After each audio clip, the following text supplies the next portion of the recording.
Hello again.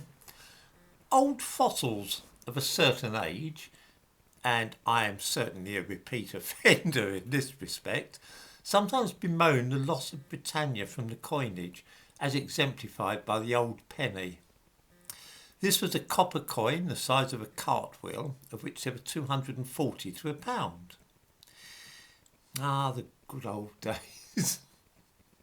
Of course, Britannia still lingers on to an extent in the 50 pence piece, but this is not quite the same.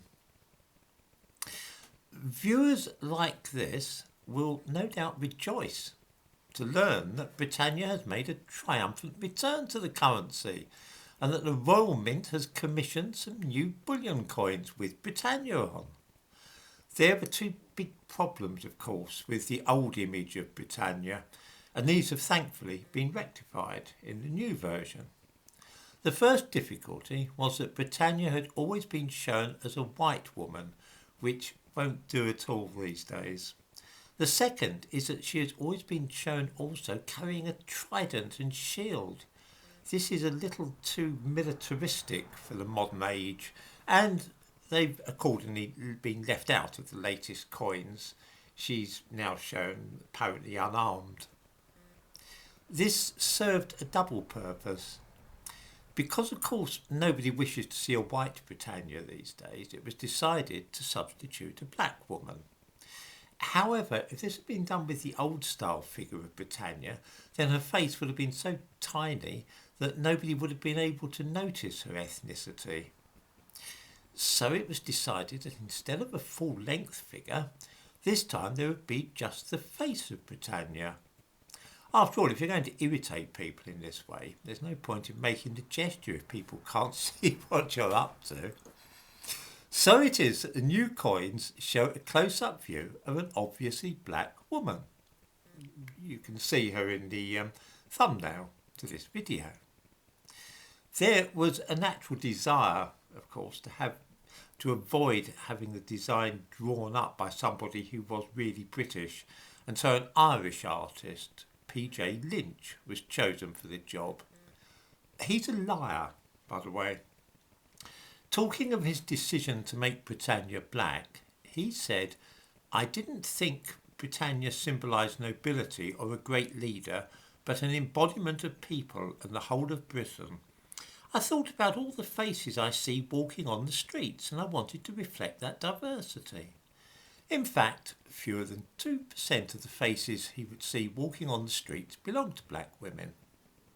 He has made a quite conscious decision to ignore the 98% of the population who are not black women and focus instead on that small minority.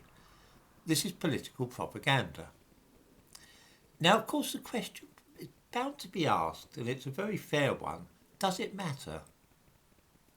After all, Britannia is an imaginary person. Does it really matter whether we imagine her as being white or black?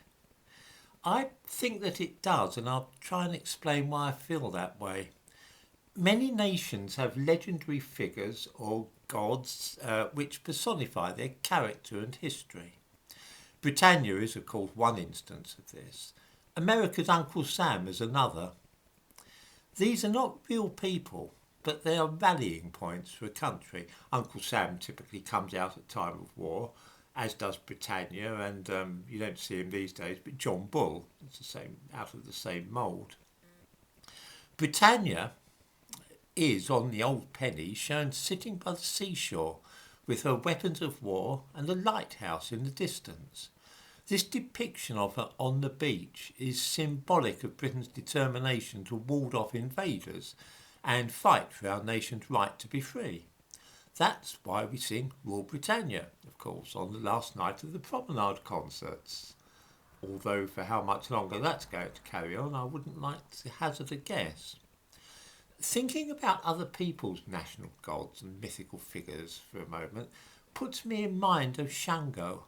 I'm sure that many viewers will have heard of voodoo, which is a religion in the Caribbean country of Haiti. It's a syncretic religion, that is to say a combination of two religions, in this case Catholicism and the native religion of Dahomey on the west coast of Africa. In other parts of the Caribbean, and little bits of South America, there are similar religions. In Jamaica you have Obeah, and in Trinidad and the island of Grenada, and also South America, there is Shango. Shango's a syncretic religion in Trinidad.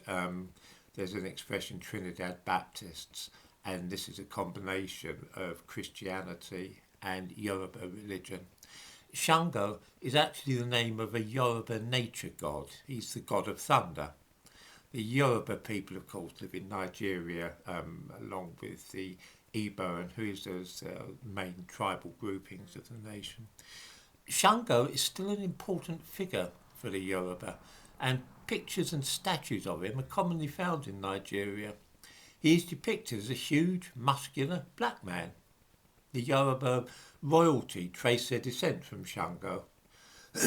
Now, I don't think for a moment that Shango has any objective veridical existence, any more than I believe that Britannia is a real person. Both of them, though, symbolise how particular nations see themselves. I'm perfectly happy for the Yoruba and those people living in Trinidad and elsewhere to have a black figure whom they view as significant for their people. I wouldn't dream of trying to persuade them that they should replace the black Shango with a white version. That would be ill-mannered and pointless. Why then are we being called upon to alter our own mythical figures in that way? The chief reason, of course, is to persuade us that even at the time of the Romans, Britain was multicultural and full of black people. I give a link to an article about the new version of Britannia, which is in the magazine Vogue. You can find that in the description to this video. It ends, that is to say the article ends, with the untruthful statement that Britannia was originally based on Minerva, the Roman goddess of wisdom. The Royal Mint Museum contains source material showing coin usage since 135 AD. At the time, Roman Britain was a diverse place with a multicultural society, so that much hasn't changed, but now Britannia has. This, like the artist's statement that he based his work on the faces he saw in Britain, is a lie. Unfortunately, it's a lie which is being repeated so often lately that it's fast acquiring the status of truth.